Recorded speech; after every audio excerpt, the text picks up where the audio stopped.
AITA for challenging my ex-wife's claim to my $1.3 million inheritance by asking about $78,000. I'm James, 40, and by the time this happened, my divorce had been final for 6 months. Aaron is 38. We were together for 13 years, married for 11, and we have a 9-year-old daughter, Chloe. I used to think keeping a breakup civil meant swallowing anything that did not directly affect our kid. That belief probably saved us from a few ugly fights in the beginning, but it also gave Aaron a lot more room than I realized.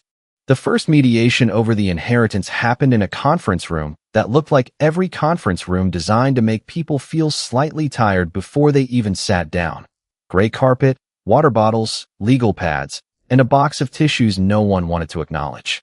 Erin sat across from me with her attorney. My attorney sat beside me. The mediator had already spent close to an hour moving between our positions. Erin's argument, in plain English, was that I had always known my grandfather Arthur would leave me a substantial amount of money. Because of that, she believed I had entered our divorce negotiations with information she did not have and had accepted a financial settlement that looked more generous on paper than it really was.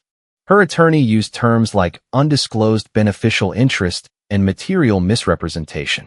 My attorney used a lot of words too, but his point was simpler. I had not owned Arthur's property. I had not controlled Arthur's investments. I had not been a joint owner on his accounts. Arthur was alive throughout our divorce. The estate did not become mine until after he died, and even then, it did not magically appear in my checking account the next morning. Still, Erin looked certain. At one point, she leaned back and said, "I'm not trying to take everything. I want what should have been disclosed." Then, after another exchange, she looked directly at me. "Half of what you hid is mine." I remember looking at her and thinking how strange it was that she seemed more confident than angry. I did not answer. My attorney did. He closed the estate file in front of him and opened another set of papers. "If we're reopening financial history based on disclosure," he said, "then we need to discuss the transfers totaling approximately $78,000 from marital funds in the 4 months before separation." Erin's attorney turned toward her. "What transfers?"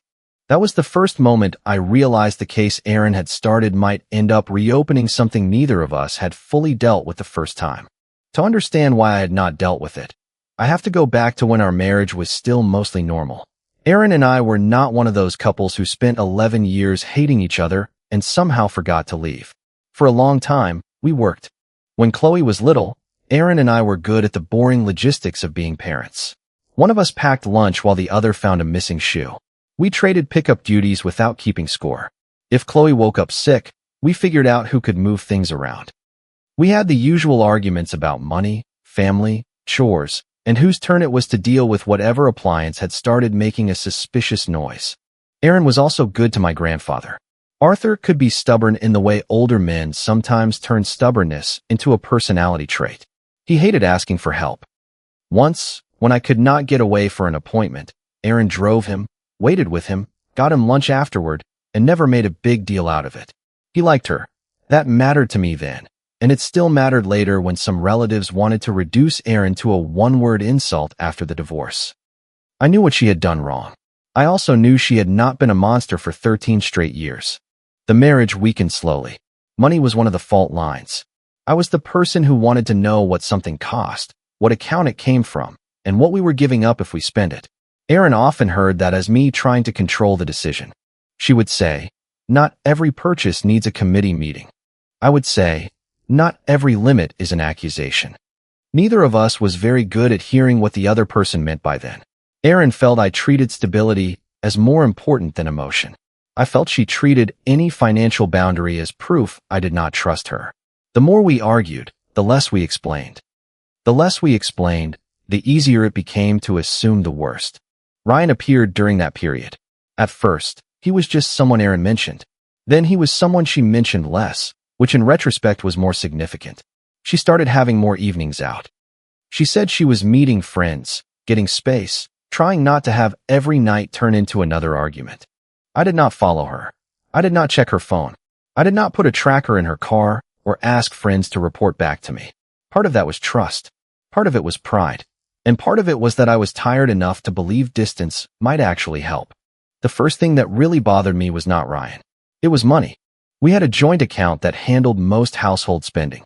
Over a few months, I noticed the balance dropping faster than I expected. There were enough legitimate expenses at the time that it was not instantly obvious what was wrong. We had bills, repairs, Chloe's expenses, and a couple of debts we were trying to clean up. But one evening, I asked Erin about a transfer that looked larger than normal. She was standing at the kitchen counter, scrolling through her phone while Chloe did homework at the table. Erin looked at the screen and said, "It's handled." "What does that mean?" "It means I'm trying to keep everything from blowing up." I lowered my voice because Chloe was 10 feet away. "Is it debt?" "Some of it." "What's the rest?" "House stuff. Moving things around." "I have it handled." That answer should have bothered me more than it did. Instead, I let it go. At the time, we were fighting so often that every question felt like choosing whether to start another 2-hour argument. I told myself I would review everything later when things settled down. Things did not settle down. A few weeks later, I noticed a recurring charge tied to nights Erin was usually out.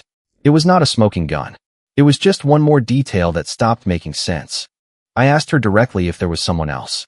She denied it first. Then she got angry that I had asked. Then she cried. Then she admitted that her relationship with Ryan had crossed the line from friendship. There was no phone smashing, no dramatic scene in the driveway, and no one threw a suitcase onto the lawn. I sat at the kitchen table after Chloe was asleep and asked Erin one question. "Do you want to stay married?" She took a long time to answer. Finally, she said, "I don't think we've really been married for a while." That sentence did something to me. Not because it was completely false. We had been disconnected. But I had still believed we were in a damaged marriage. Erin had already begun thinking of us as a finished one. That difference became important later. We separated soon after. When I met with an attorney, I told him my priority was keeping Chloe's routine stable and getting through the divorce without turning every disagreement into a war. He asked if I wanted a deeper accounting of several transfers. I said no. He asked if I was sure. I said I wanted enough information to know the overall settlement was within a range I could live with. That was not the same as knowing everything. I know that now. At the time, I was exhausted. Erin provided disclosures. I provided mine. We went through accounts, debts, property, expenses, and the other unromantic paperwork that turns a marriage into columns. The large transfers were not invisible. That is important. This was not a case where she secretly erased them from every statement. They were there. What I accepted was her explanation. In an email during the separation process, she wrote, "Most of that went to debt and house stuff." I remember reading that and thinking it was vague. I also remember deciding I did not want to spend thousands of dollars proving whether most meant 60% or 80%. We negotiated a settlement. It was not perfectly equal in every category. Few real settlements are. It was within the range my attorney said was defensible. I gave up some things I might have fought harder over. Erin did too. We agreed on parenting arrangements for Chloe and the financial obligations connected to her. I did not make the affair the centerpiece of the divorce. I did not call Erin's mother, Beth, and give her a timeline. I did not tell extended family that Erin had been seeing Ryan before we separated. When people asked what happened, I said the marriage had broken down and there was someone else involved near the end. Even with my own mother, Carol, I kept it short. I thought that was the adult thing to do. I was not protecting Erin because I thought what she had done was fine. I was protecting Chloe from becoming the child whose parents' private details got passed around at every family gathering. There was no agreement that I would keep quiet. No promise in writing. No bargain. I just chose not to humiliate Erin. The divorce became final. For the next few months, we actually managed a workable version of co-parenting. Not warm, not friendly, but functional. I paid everything I was legally required to pay. On top of that, I kept covering a larger share of some of Chloe's activities and medical expenses because I could. For the first 3 months, I also kept an automatic transfer going to help stabilize Erin's household while she adjusted. It was not labeled child support. It was not ordered. It was something I agreed to because Chloe had already had enough changes. I did not want her losing activities, routines, or basic comfort at the same time she was learning to split her life between 2 homes. I also kept paying for a household subscription package that we had shared during the marriage because canceling and untangling it felt petty. There were other little convenience expenses too. I treated them as temporary. I am not sure Erin did. 6 months after the divorce became final, Arthur died. He was 84. He had been slowing down, but his death still felt sudden in the way deaths do when you are used to someone simply existing in the background of your life. Arthur was not secretly a billionaire. He had spent decades carefully accumulating ordinary wealth. He owned property that was mostly paid off. He had investments. He lived below his means. He made some good decisions and probably benefited from being born at a time when buying certain assets was a lot easier than it is now. After expenses and the estate process, the estimated value of what was left to me was around $1.3 million. That sounds like a giant pile of cash. It was not. There was property, investment accounts, administrative work, tax issues, notices, valuations, and a timeline controlled by the estate process. I received paperwork. I spoke to the administrator. I waited. I had not received a check for $1.3 million. I had not even received the first distribution when Erin found out. She learned through Carol. Erin had brought Chloe by to see my mother. Arthur came up in conversation, and Carol mentioned that he had left most of his estate to me. According to Carol, Erin immediately asked, "How much?" Carol said she did not know exactly. That did not stop Erin from calling me that evening. "I heard about your grandfather," she said. "Okay." Carol said he left you basically everything. Most of the estate, yes. How much? I don't have a final number. Ballpark. I hesitated. That was enough for her. So it's significant. It's an estate. It's still being administered. She was quiet for a moment. Then she said, "That changes things." I honestly thought she meant Chloe's future. So I said, "If you want to talk about something for Chloe, we can." I am talking about Chloe. What expense? It's not one expense, James. It's the fact that she's going to live between two completely different financial worlds now. I leaned back in my chair. What are you asking for? A lump sum. For you. For the household she lives in half the time. I said we could discuss actual costs for Chloe, education, medical expenses, activities, long-term planning. Erin said that was not the point. The divorce was negotiated when I didn't know you had this coming. I didn't have this coming in any legal sense. Grandpa was alive. You always knew you'd be fine. There it was. That phrase had followed me for years. You'll be fine. When I worked extra, I would be fine. When I took the smaller share of some dispute, I would be fine. When someone needed help, I could absorb it because I would be fine. I told Erin I was not reopening our divorce informally because my grandfather died after it ended. She said, "You knew." I knew Grandpa loved me. You knew he had money. That is not the same thing. You knew there was a safety net. I said no to the lump sum. A few days later, Carol called. She said Erin was upset and worried. "Is proving a point worth what the lawyers will take?" she asked. "There are no lawyers involved." "Not yet." That turned out to be accurate. Carol continued. "You can afford to make this go away." I remember staring at the wall while she said it. I knew what she meant. She was thinking about Chloe. She was thinking about two households getting into a legal fight. She was thinking about money being burned on attorneys instead of saved for her granddaughter. But what I heard was something else. You can afford to lose. I said, being able to afford a loss doesn't make it a debt. Carol sighed. "James, I'm thinking about Chloe." So am I. I still did not call Erin back with an offer. About 2 weeks later, I received notice that Erin was seeking to reopen the financial settlement. I sent the filing to my attorney. The claim was not simply, "James inherited money, so I get half." Even Erin's lawyer knew that would not be enough. The argument was that I had allegedly concealed an expected beneficial interest connected to Arthur and had failed to disclose information that materially affected the settlement. My attorney was careful not to promise anything. He told me inheritance rules and reopening standards depended on documents, timing, and local law. Then he said, "What matters first is what you actually owned or controlled during the marriage." The answer was nothing. I had no access to Arthur's accounts. My name was not on his property. I could not sell anything. I could not withdraw anything. Arthur had said things over the years like, "Someday you won't have to worry about this place." But Arthur also changed his estate plans more than once. Once, he talked about dividing things differently among relatives. Another time, he talked about selling the property. A statement from my grandfather was not a deed. Still, Erin's side wanted old records.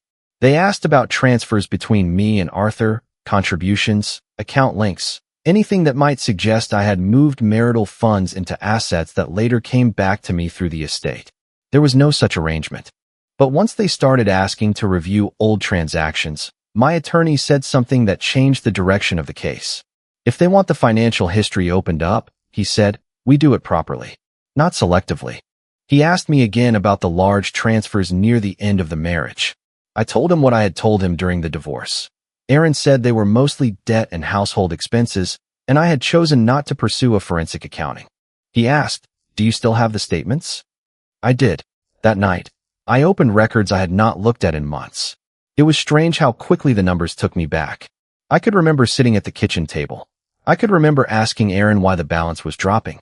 I could hear her saying, it's handled. The total over roughly the final 4 months before separation was about $78,000. Not one giant transfer, but several transactions, some larger, some smaller. My attorney requested more detail through the process Aaron had started. The records came in gradually. That part was less dramatic than people imagine legal discoveries are. There was no folder labeled proof. There were statements, transfer confirmations, account histories, dates, memos, and explanations that had to be compared against other dates. The first clear number was $34,000. That amount had moved into an account controlled by Aaron before we separated. Then there were multiple transfers totaling about $14,000 that went to Ryan. The memos were generic. Nothing said a fair money or new life fund. But the recipient was him. Another roughly $22,000 connected to a deposit and expenses tied to the place Aaron and Ryan later lived. The deposit date was before Aaron told me she wanted a divorce. About $8,000 of the original total could be tied to actual household expenses in a way that matched what Aaron had said. That did not mean the remaining $70,000 was automatically stolen. My attorney made that clear. Some of the money might have been indirectly reflected in the original settlement. Some could be characterized as spending during a marriage that was already failing. Some of the transfers had legitimate arguments around them. But one thing became difficult to deny. Most of that went to debt and house stuff was not an accurate description. I sat with that for a while. My first reaction was anger at Aaron. My second was worse. I was angry at myself. I had seen the balance drop. I had asked. I had received a vague answer. My attorney had offered to dig deeper. I had decided not to. I told myself I was being mature. Maybe part of me just wanted to get out so badly that I accepted uncertainty, because certainty would have required another fight. When Aaron's attorney responded, her position was that the marriage had already been effectively over and the transfers represented, at least in part, money she expected to receive in the split. My attorney read that to me and said, that is not the same explanation she gave during the divorce. No, it was not. Aaron later said through counsel that she needed money to establish a household, and that Ryan had received some money because he was helping with expenses connected to that transition. The problem was the timing. She had started funding the transition before telling me there was going to be one. That was when my feelings about the extra money I was still paying changed. I did not touch anything required for Chloe. I continued every formal obligation. I continued paying my agreed share of medical and education expenses.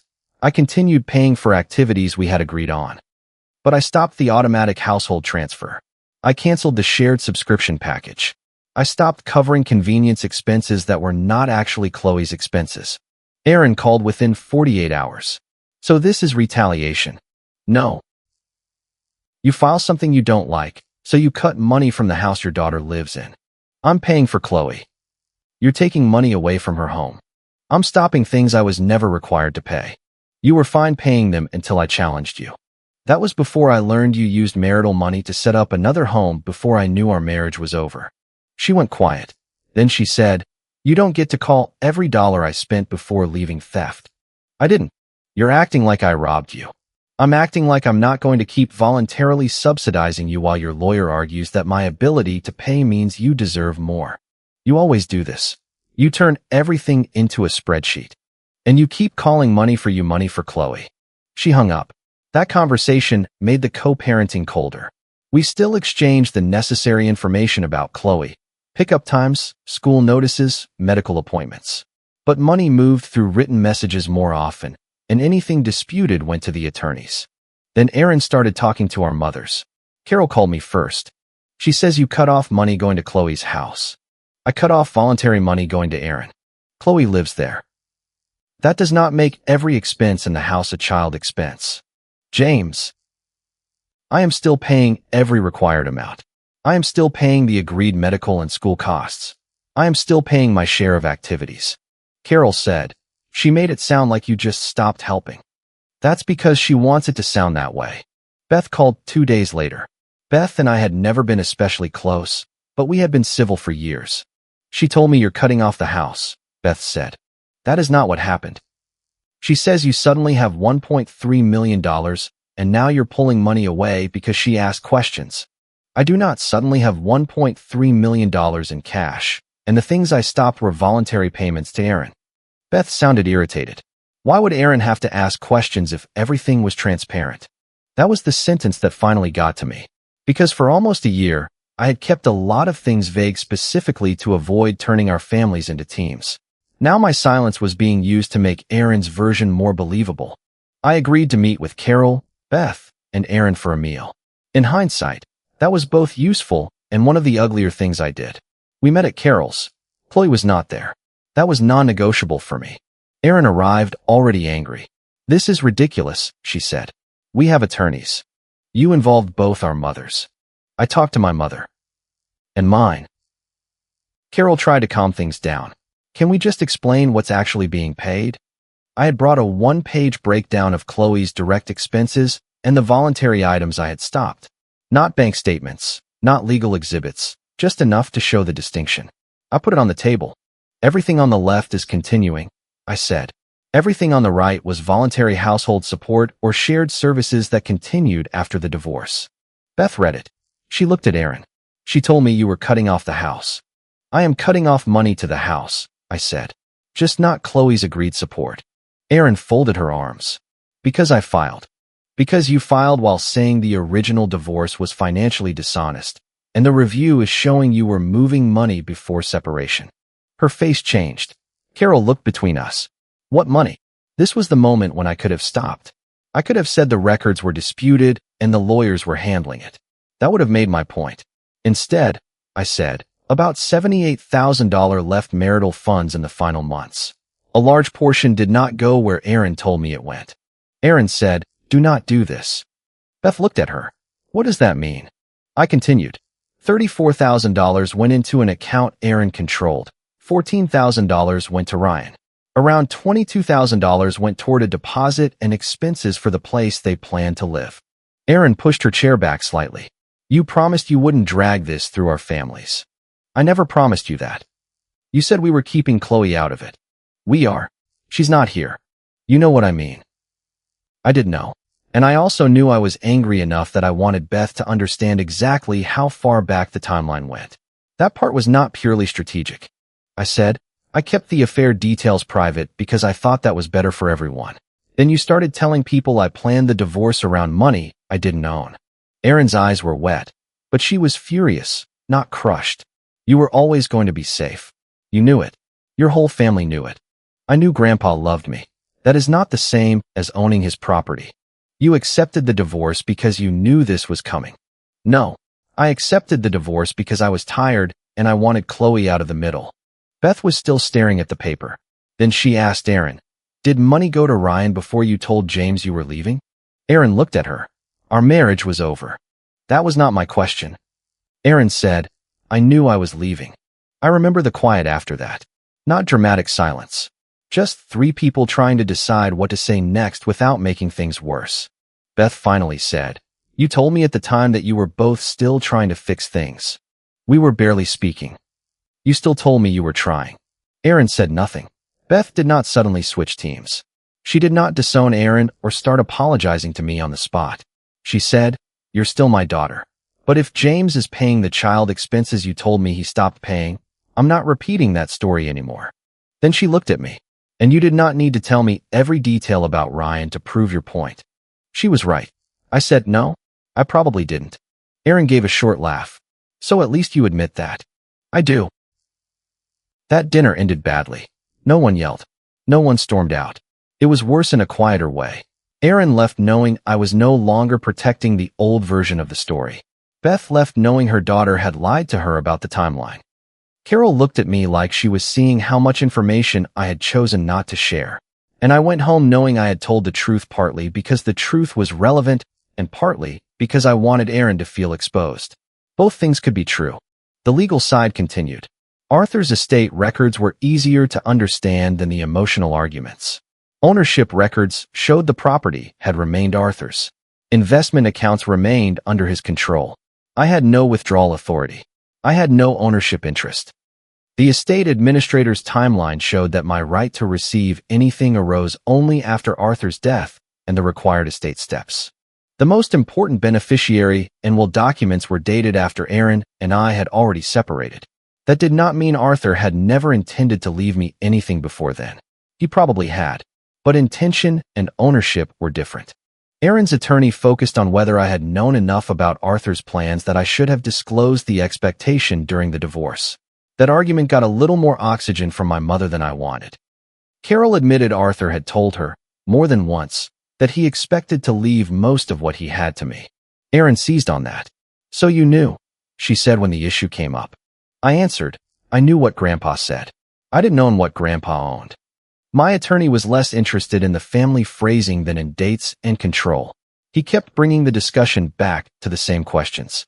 Could I access the assets? No. Could I direct their sale? No. Could Arthur change his mind? Yes. Had he changed estate plans before? Yes. Were the operative documents finalized while Aaron and I were still together? Not all of them. Did I move marital money into Arthur's assets expecting to receive it back later? No. That last point was one reason Aaron's request for old transfers had mattered so much. Her side had gone looking for a path from our marital finances into Arthur's estate. They did not find one. What they did find, because we ended up looking at the same period more broadly, was a path from our marital finances into Aaron's exit. By the time we went to a second mediation, the atmosphere was very different. Aaron was no longer smiling. I was not feeling triumphant either. By then, both of us had spent more on attorneys than either of us wanted to admit. The mediators separated us for part of the day, then brought positions back and forth. Aaron's side still argued that the inheritance had been a foreseeable part of my financial future and that it mattered to whether the original divorce bargain had been fair. My side argued that a foreseeable possibility was not the same as an owned asset, especially one Arthur controlled and could change. Then the $78,000 came back into the discussion. This time, it was not one number. It was categories, dates, destinations, documents. The $34,000 into Aaron's separate account. The transfers to Ryan totaling about $14,000.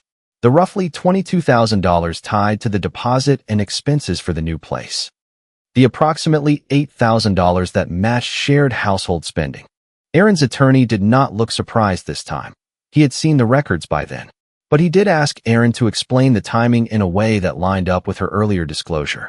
She said the marriage had been over emotionally for months. My attorney asked whether I had been told that before the transfers. Aaron said, "We both knew we were in trouble." "That wasn't the question," he said. Aaron looked at me. "I thought we were done long before you admitted we were done." I said, "You decided we were done. We were miserable." "I'm not arguing that. You knew it too. I knew we were in trouble. I did not know you were funding a new household." Aaron pressed her lips together. Then she said the sentence that, for me, mattered more than any of the bank records. "I thought we were done. You just didn't know yet." I said, "That's the part you keep skipping." She looked away. That was not a confession to theft. It did not automatically resolve every disputed dollar, but it clarified the emotional reality behind the timing. Aaron had started treating part of our shared money as her exit share before telling me she had decided to exit. Her position was that she expected to receive a substantial portion of marital assets anyway, and she needed money to establish herself. My position was that you do not get to secretly take your anticipated share first, give your spouse a different explanation, and then ask to reopen the settlement later because you believe he had an anticipated inheritance. At one point, Aaron said, "You're making me sound like I stole $78,000. I said, "I'm not claiming every dollar was theft." "Then why are we doing this?" My attorney answered before I did. "Because your petition alleges incomplete financial disclosure. Once disclosure is the issue, Both sides' disclosure matters. That was the basic problem Erin had created for herself. Not because the law was punishing her for filing. Not because a judge made some dramatic declaration.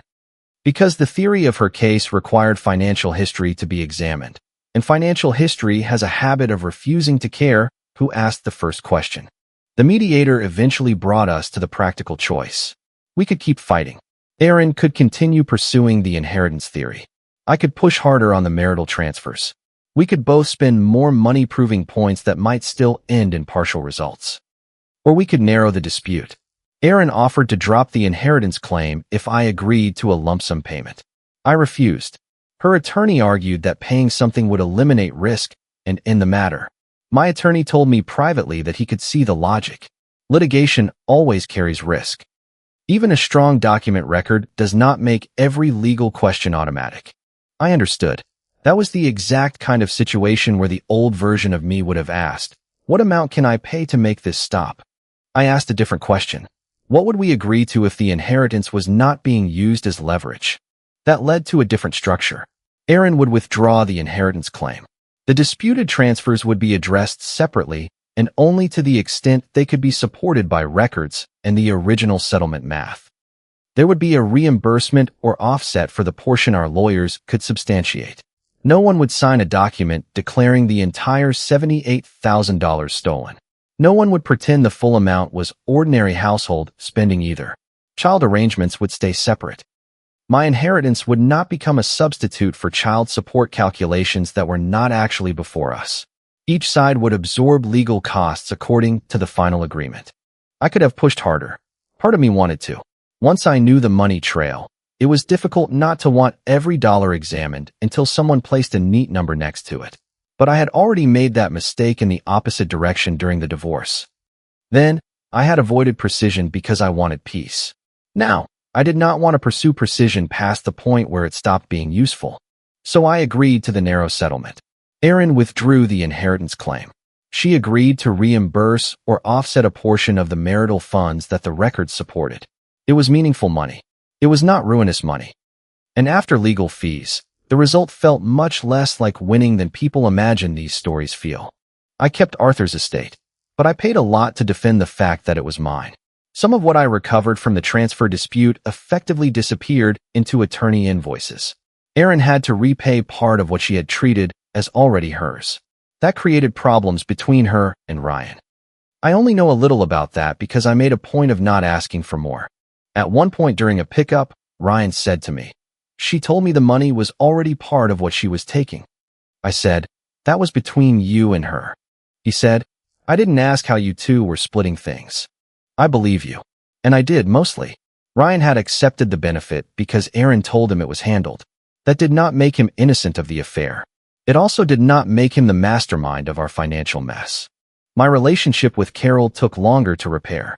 For a while, I stopped telling her anything detailed about the estate. If she asked how administration was going, I would say, "Fine." That was it. She knew I was angry that information she gave Erin had become part of the claim.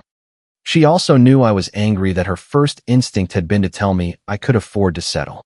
One day she said, "I was trying to stop all of you from wasting money." I know. I wasn't saying Erin was entitled to it. I know. She waited. Then I said, "But you were still deciding what I should give up based on what you thought I could absorb." Carol did not argue with that. After that, she stopped calling me every time Erin complained about money. Beth apologized to me once. It was brief. She said, "I believed what I was told." I said, "You're her mother. I get it." She answered, "Being her mother doesn't mean I needed to repeat it." We never became close. That was probably healthier. She stayed involved in Chloe's life. She stopped being a messenger in our financial disputes. Erin and I became more formal co-parents. There was a cost to that. Before the lawsuit, we could sometimes solve something with a quick phone call. Afterward, I preferred written communication about money because I did not want another disagreement over who remembered what. Erin interpreted that as coldness. She was not entirely wrong. I trusted her less. She trusted my motives less. But Chloe's schedule stayed stable. She kept seeing both of us. She kept her activities. She got medical care when she needed it. We did not tell her why lawyers had been involved again. As far as she needed to know, Mom and Dad had some adult financial things to sort out. That was enough. A few months after the settlement, I received the first substantial distribution from Arthur's estate. I did not buy a car. I did not take a picture of the account and send it to Aaron. I did not announce anything. I met with the appropriate professionals and put part of the money into a long-term structure for Chloe's future that Aaron does not control. That was not designed to punish her. I wanted one thing to be unmistakably separate from the conflict we had just finished. Money for Chloe would be for Chloe. Money for Aaron would require an actual agreement. Money that belonged to me would not automatically become a family vote. The last automatic household transfer I had once set up for Aaron was still sitting in my banking history as an inactive template. I had kept it there out of habit. One evening, I deleted it. It took maybe 10 seconds. That small act affected me more than signing some of the legal papers had. A week later, Carol was at my place and asked whether the estate was finally settling down. Mostly, I said. She nodded. Then she said, almost without thinking, "Your grandfather always said you'd be fine." I looked at her. She realized what she had said and gave me an apologetic look. I laughed once. "Yeah," I said. "I finally stopped treating that like a bill everyone else could send me." She did not argue. Neither did I. That was where things ended for me. Not with Aaron losing everything. Not with Ryan getting exposed in court. Not with a judge giving a speech. Aaron kept her life. I kept mine. Chloe kept both parents. I lost money to lawyers, some trust in people I loved, and whatever illusion I had that staying silent always made me the reasonable one. I also had to admit something I did not especially like about myself. At that family dinner, I could have corrected the financial story without revealing as much as I did about Ryan. I chose not to. Part of me wanted Aaron to feel what it was like to have the private version of events suddenly become public to the people whose opinions mattered. I can call that truth-telling, and it was. I can call it self-defense, and some of it was. But some of it was anger. The difference now is that I do not need to pretend every boundary I set is noble. Sometimes a boundary is just overdue. I still pay for Chloe. I still show up. I still cooperate when something actually concerns her. What I stopped doing was paying extra, staying quiet, or giving up ground simply because everyone around me had decided I could handle it. For years, "You'll be fine," had sounded like reassurance. By the end, I understood that people can turn reassurance into permission if you let them. I do not let them anymore. If you liked it, don't forget to leave a comment and support the channel by subscribing. See you in the upcoming stories.